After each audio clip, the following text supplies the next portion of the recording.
নাগৰিকত্ব সংশোধনী আইনৰ বাতিলৰ দাবীত উত্তাল সমগ্ৰ ৰাজ্য। নাগৰিকত্ব সংশোধনী আইন বাতিল কৰিব লাগিব। নাগৰিকত্ব সংশোধনী আইন বাতিল কৰিব লাগিব। অসমৰ পৰা নাগৰিকত্ব সংশোধনী আইন নিবাদ। অসমৰ পৰা নাগৰিকত্ব সংশোধনী আইন নিবাদ। আজি গোলাঘাট নগৰৰ মাজমজিয়া ত্ৰিমূৰ্তি ক্ষেত্ৰত বীৰ লাচিত সেনা অসম গোলাঘাট জিলা সমিতিৰ উদ্যোগত নাগৰিকত্ব সংশোধনী আইন 2019 সম্পূৰ্ণ বাতিলৰ দাবীত আৰু অবাধ ড্ৰাগছৰ প্ৰচলনৰ দাবীত অৱস্থান ধৰ্মঘট কাৰ্যসূচী ৰূপায়ণ কৰে। এই কাৰ্যসূচীত বীৰ লাচিত সেনাৰ লগতে কৃষক মুক্তি সংগ্ৰাম সমিতিৰ নেতা, অসম জাতীয়তাবাদী যুৱ ছাত্ৰ পৰিষদৰ নেতা, সদৌ অসম টাই আহোম ছাত্ৰ সন্থাৰ নেতা, জ্যেষ্ঠ নাগৰিকসকল আৰু অন্যান্য সংগঠনৰ নেতাসকল উপস্থিত থাকে। তেওঁলোকে স্পষ্ট কৰি দিয়ে যে নাগৰিকত্ব সংশোধনী আইন কোনো কাৰণত মানি লোৱা নহ'ব।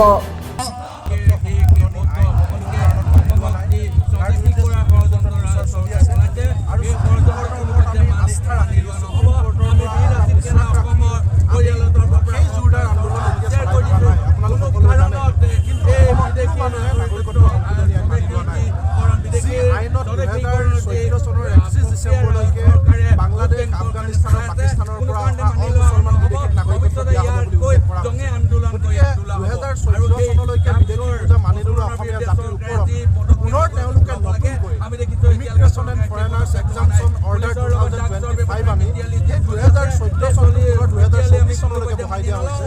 অৰ্থাৎ আৰু অতিৰিক্তভাৱে 10 বছৰ বিদেশী পূজা অসমীয়া মানুহৰ ওপৰত জাপি দিয়া হৈছে।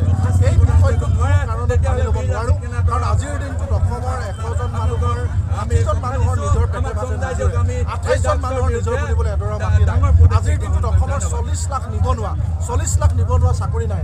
আজিৰ দিনটোত মূল্যবৃদ্ধি অসমীয়া মানুহক জুৰুলা কৰিছে। অসমৰ লাখ লাখ ল'ৰা ছোৱালী বাহিৰত গৈ কোম্পানীত কাম কৰিব লগা হৈছে।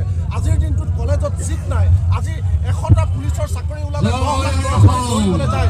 আজিৰ দিনটোত ঔষধ নাই। তেনে অৱস্থা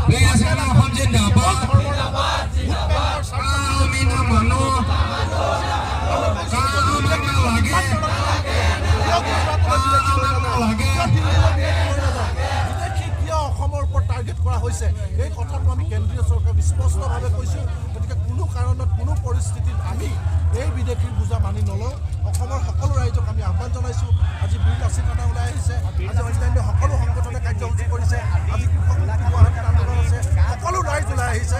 আমাৰ এটাই স্পষ্ট কথা, কোনো মূল্যৰ বিনিময়ত আমি বিদেশী মানি ল'ব নোৱাৰোঁ। অসমীয়া জাতিৰ কাৰণে হিন্দু হওক মুছলমান হওক কথা নাই, বিদেশী কোনো বিদেশীক আমি কেতিয়াও মানি ল'ব নোৱাৰোঁ। এই অৰ্ডাৰ বাতিল কৰিব লাগিব, পুনৰবাৰ আমি গোলাঘাট ফৰকাটিঙৰ পৰা জাভেদ আলীৰ ৰিপৰ্ট NE8 নিউজ।